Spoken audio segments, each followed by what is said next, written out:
Welcome back to the Grand Solar Minimum channel. Today is Tuesday, December 8th, 2020 here. Let's take a look at our solar weather right now. Our solar wind speed's coming in at 363.6 kilometers per second with a density of 6.8. And we are, of course, we have a couple of sunspots to talk about. AR 2791 and AR 2790 with a sunspot number of 35. KP indices are sitting at a 1 with a 24-hour max of a 2. And we do have a coronal hole just above where we have the solar flare. So with that in mind, we are expecting some G1 type geomagnetic storms possible, even as high as G3, believe it or not. And I'll read more about that here just in a second. Actually, let's go ahead and get you up to date on that. NOAA analysts have modeled the storm cloud. The results confirm that it will likely reach Earth, talking about the CME C74 that we had yesterday. It will reach Earth by the second half of December 9th. That's tomorrow.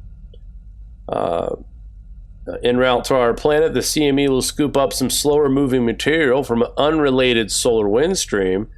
The combined impact could spark geomagnetic storms as strong as a G3, although lesser storms anywhere from G1 to G2 are expected. So for December 9th, tomorrow, and December 10th, Thursday, we are expecting some geomagnetic activity to basically impact from this CME yesterday. Now, we talked a little bit about this last night, and I told you guys that it's not a big problem, and it still isn't, because G3 it's a significant geomagnetic storm, but you know, really what we got to watch out for that's going to start doing damage are the G5s and higher. So G3 is moderate, no doubt, but NOAA thinks, and I know we really don't care what NOAA thinks here sometimes, but anyway, a G1 to a G2 is more likely to happen than a G3. So what happens with G1 and G2s? Well, that's just some minor brownouts on ham radios, maybe some GPS issues, maybe. G3, those would be likely scenarios as well. But G1 and G2 brings just a maybe to the whole picture there. So nothing major, nothing Carrington type or anything like that. If anything, we are, in my opinion, in an earthquake watch here in the next 24 to 36 hours. With KP indices sitting at 1 and a 24-hour max of 2 and coronal hole Earth facing, plus we got a solar flare on the way, all that combined has to attribute to some kind of seismic or volcanic activity. I'm thinking more or less of a 6.4 or higher in the Indonesia region. That's been a hot spot for activity anyway, so it's probably a safe bet. But if it was just a CME, I would just be like, okay, probably nothing. But you know, from the CME, we'll have G1 to G2 class storms. We will have solar wind as well, increasing solar wind with that. And this CME is going to pick up even more particles on the way to Earth. So it's going to push in particles that were already on its way a lot quicker. And we should see our cosmic radiation rates go up a little bit as well. So we'll continue to monitor those. Now, from last night, it was at 8.3%. Today, it's at 8.6% as far as cosmic radiation dosage in the atmosphere. And the TCI did go up a little bit to 6.08. Yesterday, we were at 6.04. And we had slightly increased solar winds. Not really. Things are quieting down right now, like I said. But be ready for the 9th and the 10th. We will have some space weather to deal with that as well. And like I said, we were talking about AR 27, 90, and 91, and also sunspot number 35. And I got a really good question before we go over to spaceweather.com. I got a good question. And guys, feel free to ask questions, by the way. Sometimes not everybody's been watching this channel for 4 years straight and knows everything that I'm talking about. And I've been getting more of those recently. But this one here from Walamazoo Good question here. SPACEWEATHER.com keeps changing the sunspot number. It's all over the place. Last week it was 40. This week it was 35. But 2 weeks ago it was 25. Also, other sources telling about the sunspots we've had also keep changing. Some sunspots that were labeled before are now not sunspots. However, the days without sunspots has remained the same. What gives with the sporadic labeling game? Okay. Good question. Loaded question. Usually I would just answer something like this in the chat, but I want to take the official definition. And the question is, what is sunspot numbers, first and foremost? The second question is, why are we seeing some spots labeled one day, the next day they're still there, but they're not labeled anymore? And there's a couple of reasons for that. Sunspots have to possess certain properties to continue to be sunspots. If they lose their dark cores and other qualifications, they'll just be active regions, and the number will fall off of the labeling. So that's why last week we had, 5 or 6 AR sunspot groupings? Now, sunspot numbers, why are they changing all the time? Let's take a look at our star right now. And this is the best one to look at. This particular one here, I believe that one's AR 2790 or 91. Either way, this is a good example. Each grouping that we see here, and we don't even see AR 2791 anymore, which could be an indication it's decaying rapidly. But each little dark spot we see here, there are grouping of sunspots. Now, the best way to explain that, let's go over here. SPACEWEATHER.com, the sunspot number. Scientists track solar cycles by counting sunspots, cool planet-sized areas on the sun where intense magnetic loops poke through the star's visible surface. Counting sunspots is not as straightforward as it sounds. Suppose you looked at the sun through a pair of properly filtered, low-power binoculars, you might be able to see 2 or 3 large spots. An observer peering through a high-powered telescope could see 10 to 20. A powerful space-based observatory could see even more, say 50 to 100, which is the correct sunspot number. So, in layman's terms, what we see varies through what you're looking at the sun for. And how do we get a proper average of the sunspot number? Well, there are 2 official sunspot numbers in common use. The first is the daily Boulder sunspot number. It's computed by NOAA Space Environment Center using a formula devised by Rudolf Wolf in 1848. R equals K, 10G plus S is the equation. Now, where R is the sunspot number, G is the number of sunspot groups on the solar disk. S is the total number of individual spots in all groups, and K is a variable scaling factor, usually less than 1. That accounts for observing conditions and the type of telescope, binoculars, space telescopes, etc. Scientists combine data from lots of observatories with its own K factor to arrive at a daily number. International sunspot number here. And right here, let's go here. This is solar cycle 24, right there. Okay.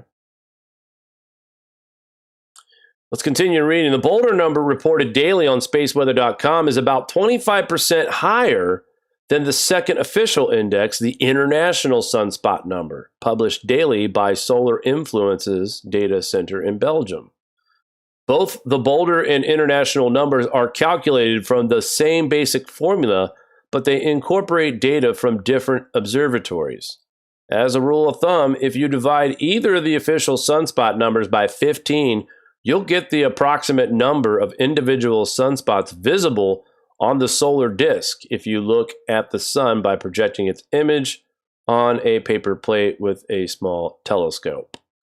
So, I know that that's not really a clear explanation. There's a lot going into this. but there's two ways they do sunspot number reporting. The bolder is what SPACEWEATHER.com uses, and they are on the higher side. So think about that for a minute. When we report our space weather and our sunspot numbers, we use SPACEWEATHER.com. Now, there is another website called SPACEWeatherLive.com. Excellent resource as well. But we've always kind of followed Dr. Tony Phillips, and just everything has been right there in the middle, if anything.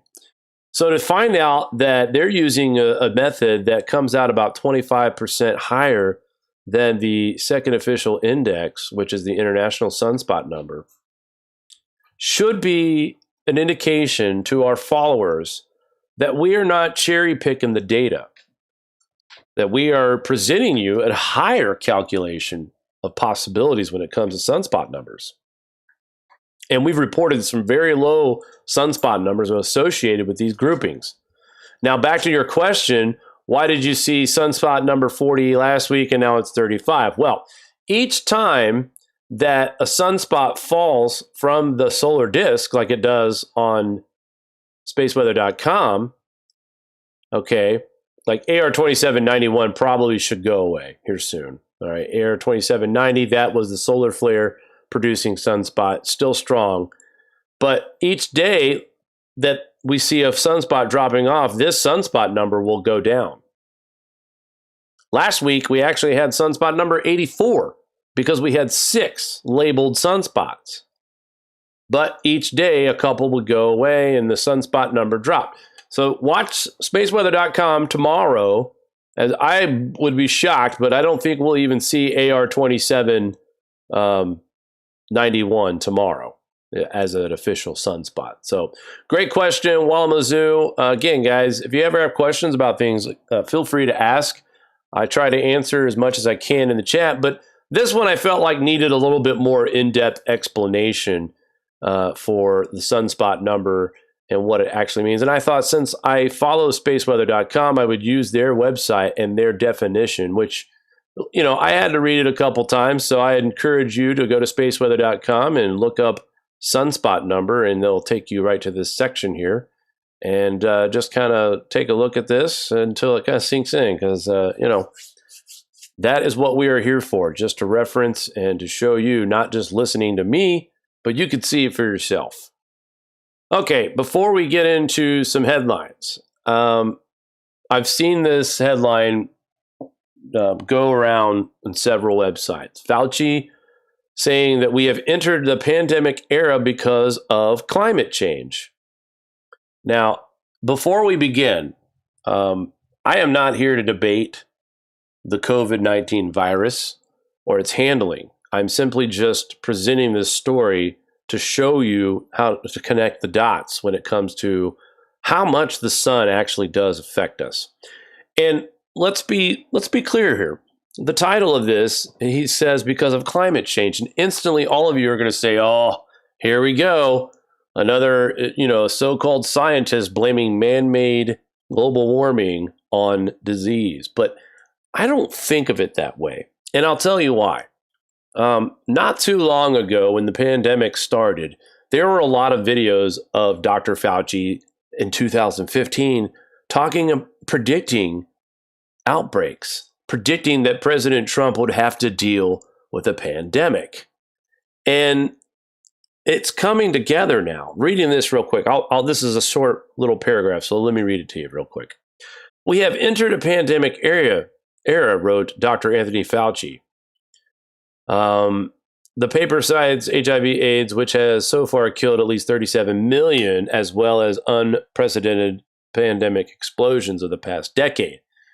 It's a deadly list, starting with H1N1, 2009, the chikungunya in 2014, okay, and then Zika, 2015. But the worst of these pandemics or epidemics are happening just after or right at solar minimum. Actually, we got 2 in here the MERS happened in 2003. Actually, that was 2012. SARS started in 2003. MERS was in 2012. So just on these things that Fauci is speaking on right here, 3 of them have happened during minimums, 1 during a maximum. And I'll have to look up if a maximum was happening in 2002. I don't know off the top of my head. I think that was solar maximum in that period. So interesting to see 2 solar maximums from 23 and 24 have a hand in some talk of these viruses during climate change, is what he's saying. The reasons for the new era of pandemics are complex, but as Fauci and Morens, another doctor, point out, one of the main drivers is the climate crisis. Bear with me, which is shaking up the natural world and rewriting disease algorithms on the planet. Thawing permafrost in the Arctic is releasing pathogens that haven't seen daylight for tens of thousands of years. Okay, so let's break this down. I don't think Dr. Fauci is citing that man is causing pandemic or that man has done anything to the climate enough to affect virus. I think that Dr. Fauci is aware of what the sun does to the human health. Why do I say that? Swine flu, yes, was in 2009, which was a deep minimum. And that was a big virus. Not as many people died from it, but a lot of people caught it. So if 2009 was the deepest in 150 years, and we know this past minimum, which we are just now coming out of the bottom from, is one of the deepest in almost 200 years, and COVID is killing a lot more people than it did H1N1, or as Joe Biden likes to say, N1H1. Anyway, so where am I going with this? And how can I prove that Fauci is basing this off of natural solar cycles and atmospheric changes that are causing these problems? And I'll tell you what, you can hate the guy, whatever, but he's been doing this for a long, long time, all right? And I believe that Fauci has looked at things like this. Influence of solar minimum on cosmic ray flux, mutations in viruses and pandemics like COVID-19. And I just read the abstract here. This interdisciplinary study takes into account the effect of cosmic ray flux on mutations in viruses that result in virulent forms that lead to the occurrence of pandemics. Solar minimum, the reduction in activity of the sun, which occurs cyclically every 11 years, and deep solar minimum that occurs once in a century or so, results in increased cosmic ray flux to the Earth, which in turn generate mutations in viruses harbored in bats and other nocturnal animals. Almost all the previous pandemics occurred during solar minimum years when the sunspots were at lowest, or absent when the solar activity was at the lowest. The study suggests that the present COVID-19 pandemic is triggered by the mutated viromes in bats from latitudes above 30 degrees north. The increase in cosmic ray flux during solar minimum of solar cycle 24 has contributed to this. It is improbable that SARS-CoV-2 emerged through a laboratory manipulation of related SARS-CoV-like coronavirus. And that's their finding. I know a lot of people think this is man-made and whatnot, and I'm not saying it's not, but according to this paper, they don't believe that. The study indicates that SARS-CoV-2 emerged as a result of a biological and astrophysical process. Oh. So, but here's one example. Another example here is, again, they're raising the question about solar cycles, grand solar minimums. They bring up modern minimum, which let's see what they say here. Analysis of ice cores go back to about 900 AD, and minima sunspot cycle presents conditions conducive to the entry or activation of new pathogens. Again, just like what what Dr. Fauci had wrote. And also for mutations of already circulating bacteria and viruses. 3-gram minimum of solar activity on record. The spore, modern minimum, and Dalton minimum have been marked by pandemics of smallpox, English sweats, plague, and chloria.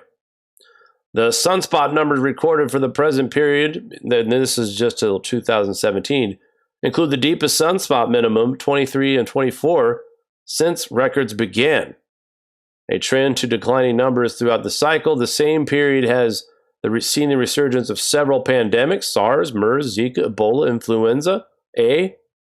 We consider it prudent to take note of these facts while planning for future strategies for pandemic surveillance and control.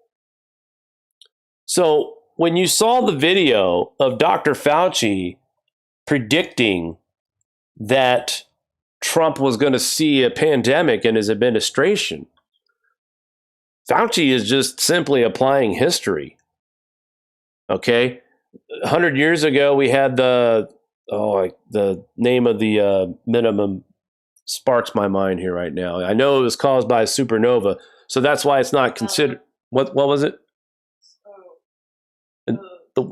No, not the spore. It was in 1911. There was a fluke minimum period due to a supernova that actually created minimum-like conditions with all the extra cosmic radiation that was in our atmosphere from that supernova.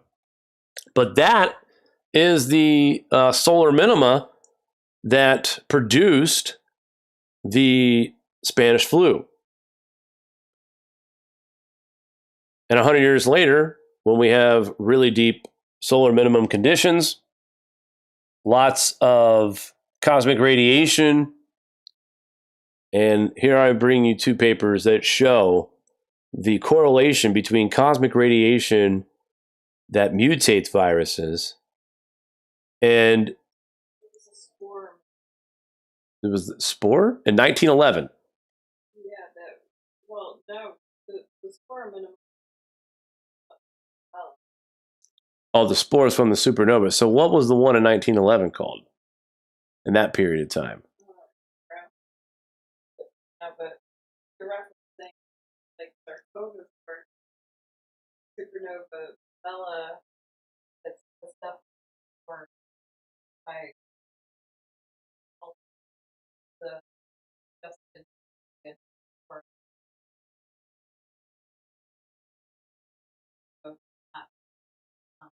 Gotcha. So say what you want about Fauci. I don't care if you believe it's a real virus or not. I really don't. My family's been affected by it. I know friends have been affected by it. Family members have died from this. So I don't really care if you guys think it's real or not, honestly. I'm just connecting the dots that there are papers out there that correlate pandemics with low solar activity. And as long as Dr. Fauci has been doing this, he's been in the business, 50 some years now. Pretty smart guy. I'm sure he's got plenty of college education. And most people who deal with viruses understand mutations, and they also understand what cosmic radiation provides to help mutate these viruses and whatnot. So anyway, I seen a comment here. COVID is man-made, nothing to do with the sun. That's your opinion, and you're allowed to have that. But I'm just telling you right now, there are papers out there that are, and this is the problem that we have in this day and age with information. You could present the truth like I'm doing right now. I'm presenting proof that cosmic radiation, low solar activity contributes to pandemics. And it's contributing to COVID-19 for sure. So just from personal experience, I could care less what the rest of you think about it. And if you can't handle the truth, sorry. I'm not here to help your feelings. I'm here to give you the facts.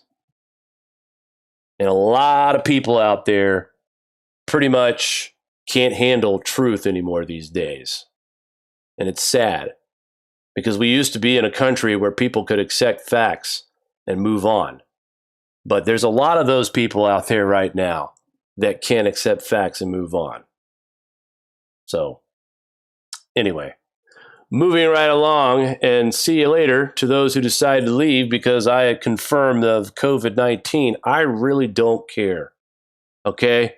I really don't. I know there's a lot of whack jobs out there that are promoting that it's fake that are in this community. And again, they're whack jobs. So let's move on, shall we?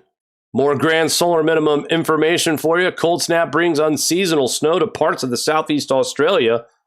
Unseasonal snow has fallen in Victoria, New South Wales, and Tasmania on December 7th as Australian states are gripped by a cold snap after the continent sweltered through a record heat wave. According to the Bureau of Meteorology, the snow was caused by a cold air mass moving across the country's southeast. Again, these are snows happening in a part of the world that's supposed to be spring, summer right now, right, Mari? We're entering summer in the southern hemisphere at this time. We're getting ready to anyway. We're late spring heading into the summer. So, very unusual situation here.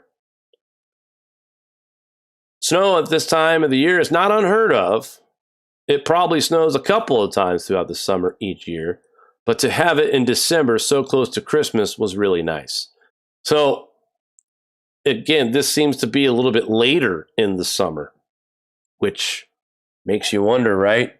You always hear about you got to watch what happens in the southern hemisphere, like in Australia, for the U.S. climate. I've always heard that. Whatever Australia gets, be ready because you're getting it next.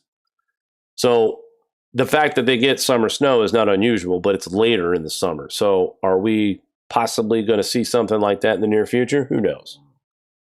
We'll have to see. But just thought I'd report snow in the southeast Australia, New Zealand, New South Wales.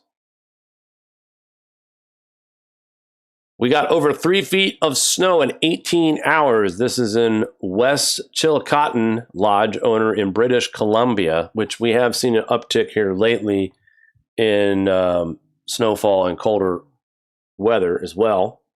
Nothing unusual for this part of Canada, but still. It says after we got 3 feet of snow in 18 hours, we spent lots of time clearing a trail out. The lodge is located along the famous Alexander Mackenzie Grease Trail at 3,600 feet near the base of the mountain range. I'm not even Ligatachoos mountain range. That's pretty interesting name there. With the weight of the snow, it caused havoc on our trail systems into the town.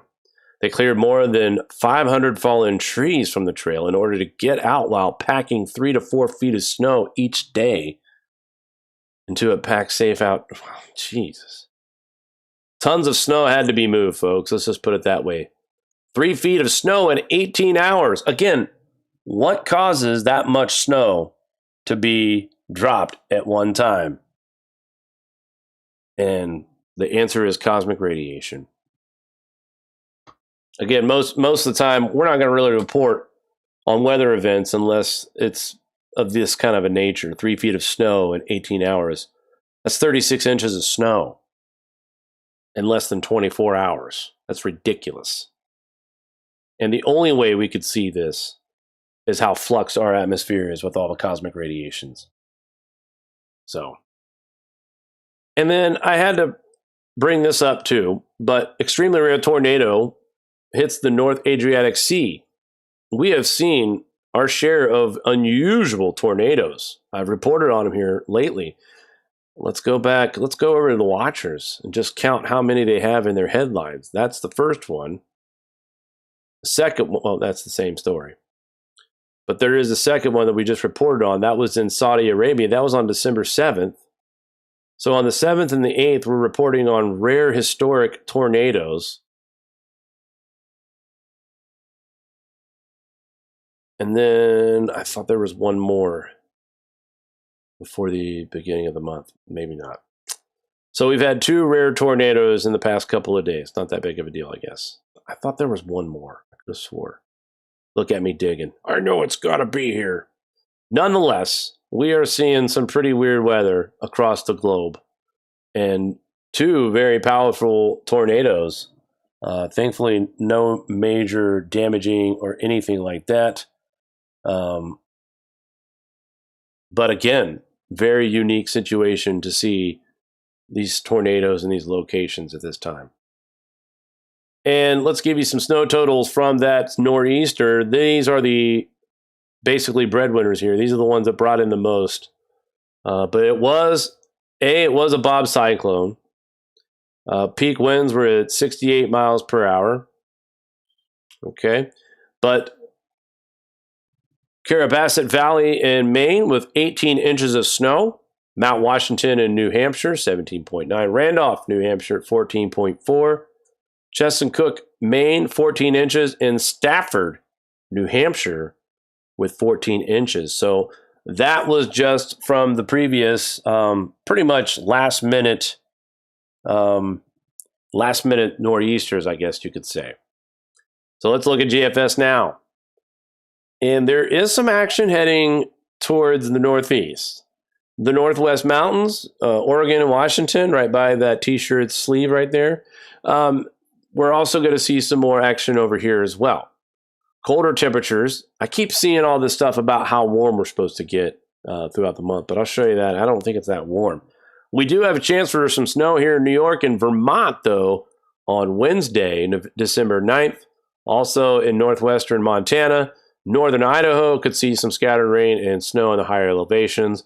Brief snow showers in the northeast. Cold air is being pushed out by December 11th, believe it or not, but it's not that warm, all right? It's just mild, let's say 40s in the northeast. But by December 11th, we got another low pressure, and this storm is going to skate through the Great Lakes part of the region. Chicago may see some snow, Wisconsin, the northern part of Michigan, and mainly rain for the Ohio Valley into the northeast. But after that storm moves through, guess what? It brings in cold air. We get some lake effect snow on December 14th, very minor. And then some snow moving across the northern plains and the central plains states on December 15th. The northwest continue to see snow fill in from Alberta and BC. Here we are, a decent little low pressure system, just a little clipper system, 3 to 5 inches in central parts of Michigan. Wisconsin could see a light 3 to 5, maybe an isolated 8 move across. And then December 16th, we get a pretty potent system setting up across the southwest, marching its way towards the Ohio Valley. Lots of cold air filtering in behind it. At the same time, very heavy snow coming into the northwest of the United States. BC and Alberta, again, bearing the brunt of that snowfall. But by the 17th, if you live in Michigan and parts of the northeast, that might be your opportunity to put snow on the ground for a white Christmas. And right now, it doesn't appear to be the case. Boy, I'd say if this little nor'easter down here, look at that. According to GFS, North Carolina, wow, it says you guys are about to get pummeled with some heavy snow on December 19th. Now, if I'm not mistaken, this colder air is going to hang out for a while, yeah. There's a very good chance that snow could be on the ground for Christmas Day, maybe in North Carolina. Best case scenario. Northwest, you guys look like you're going to have a white Christmas, parts of Montana, Idaho, Wyoming. There is a chance for some clipper action for the northeast on the 22nd. I don't think it quite makes it in. Actually, the models are now showing on the 23rd a much better chance for some light snow. So, the northeast, New York, Vermont, New Hampshire, Maine, you might get enough of an inch to 2 inches to have snow on the ground. Temperatures will definitely be cold enough past the 23rd, and maybe some Christmas Eve snow moving into the northeast. And another potential system. This could be a year of nor'easters that we haven't seen before, folks. Let's go back a little bit because I want to count how many potential. GFS has been pretty accurate this year. I've been pretty happy with them. The Euro version has been aggressive, and that's it. The GFS has been moderate and accurate. So here's one system that could be a nor'easter. Right now it's tracking way inland and it doesn't appear to be a nor'easter, but that's by the 14th. System number 2 forms out of Texas and that is inching closer to the coast. That could be a nor'easter, but at this point, it's just a low pressure system bringing lots of precipitation, lots of cold air after that. System number 3 is in the panhandle of Florida, bringing heavy snow to North Carolina, Greensboro, watch out, Raleigh, that's right, Charlotte, parts of Virginia as well, into the mid-Atlantic. That's 2 systems now for the I-95 corridor. They got one this past weekend. It's possible they can get a dusting on next week and Sunday. Boston, Massachusetts, also looking at some light snow as well for Sunday, December 20th. So that's system number 2. Couple of clipper systems that GFS thinks might happen, but they look like they fizzle out once they get to the States. And then system number 3 forming right there in Texas and Louisiana. This is the one that we probably should, we might have to deal with a New Year blizzard.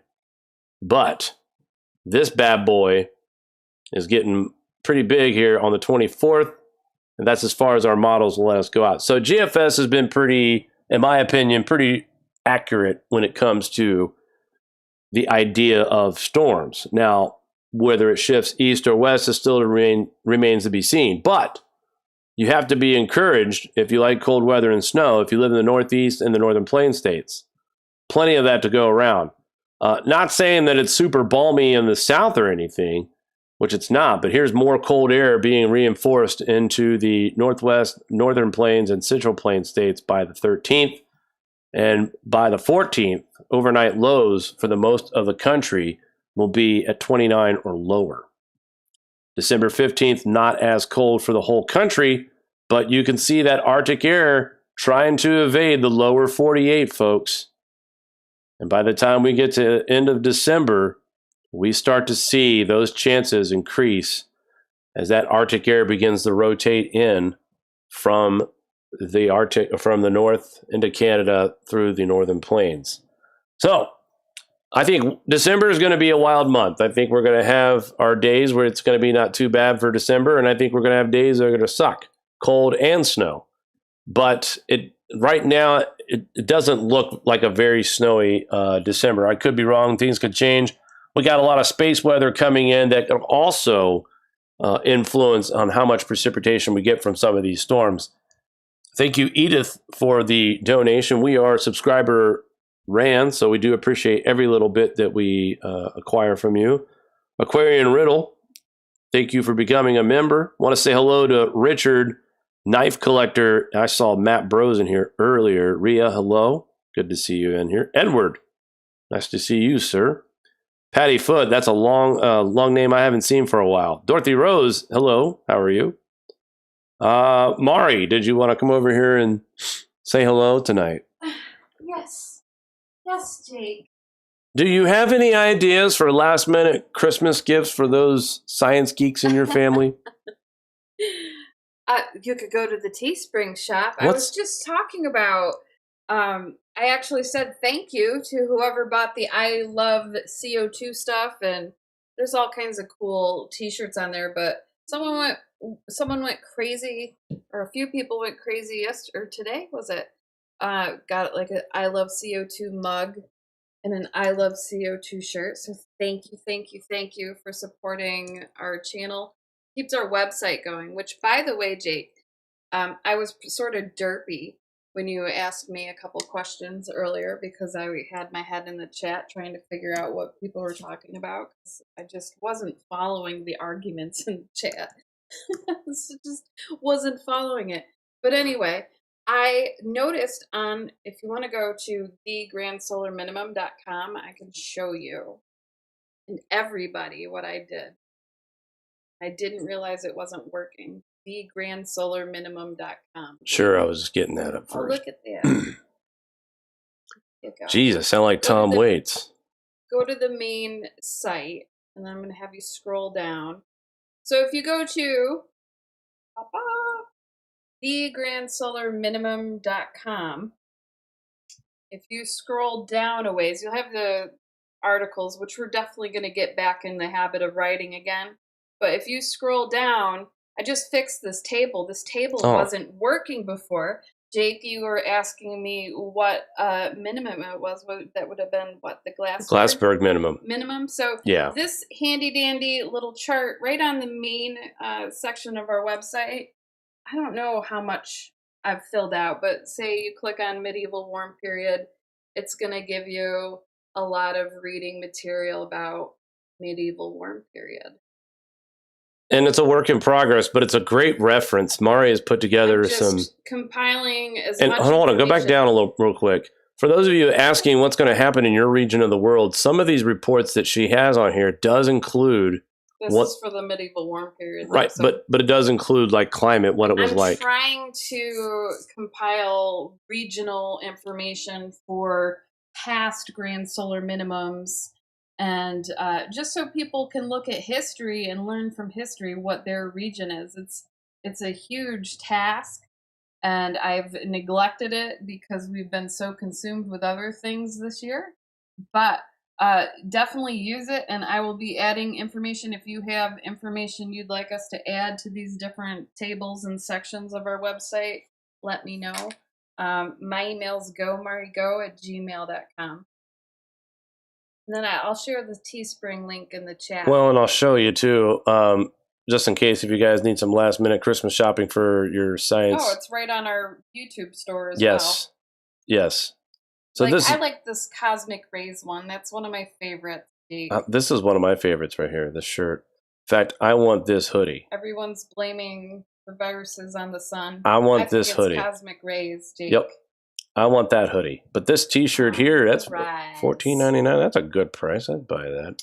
And if you use GSM Love as the promo, I believe it's 15% off almost everything in the store. So a little bit of savings. Love is a promo code you can use still. Good.